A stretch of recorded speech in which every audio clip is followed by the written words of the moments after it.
السلام علیکم ورحمۃ اللہ وبرکاتہ۔ کیسے ہیں آپ سب؟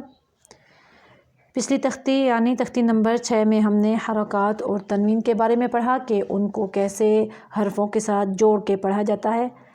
اب ہم تختی نمبر 7 شروع کرتے ہیں۔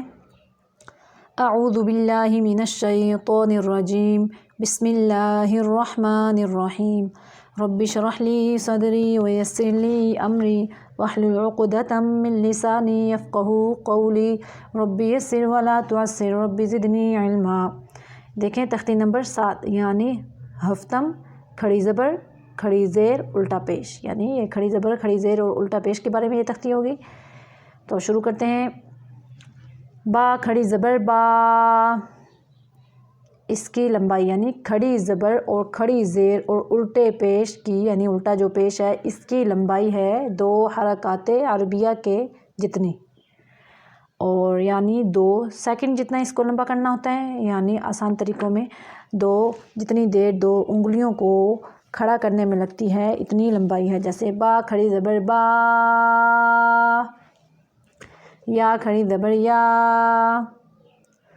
را کھڑی زبر را، میم کھڑی زبر ما، لام کھڑی زبر لا، واو کھڑی زبر وا، نون کھڑی زبر نا، حمزہ کھڑی زبر آ، ہا کھڑی زبر ہا، عین کھڑی زبر عا، حا کھڑی زبر حا، غین کھڑی زبر غا، خا کھڑی زبر خا، تا کھڑی زبر تا، سا کھڑی زبر سا، جیم کھڑی زبر جا، دال کھڑی زبر دا، زال کھڑی زبر زا، زا کھڑی زبر زا، سین کھڑی زبر سا، شین کھڑی زبر شا، صاد کھڑی زبر صا، ضاد کھڑی زبر ضا، طا کھڑی زبر طا، ظا کھڑی زبر ظا، فا کھڑی زبر فا، قاف کھڑی زبر قا، کاف کھڑی زبر کا۔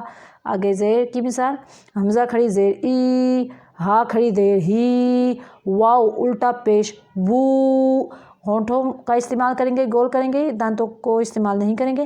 واو الٹا پیش وو، ہا الٹا پیش ہو، حمزہ الٹا پیش او، یعنی جھٹکے سے آواز اس کی پڑھیں گے او۔ تو آج کے لیے اتنا ہی کافی ہے، تختی ہماری مکمل ہو گئی ہے۔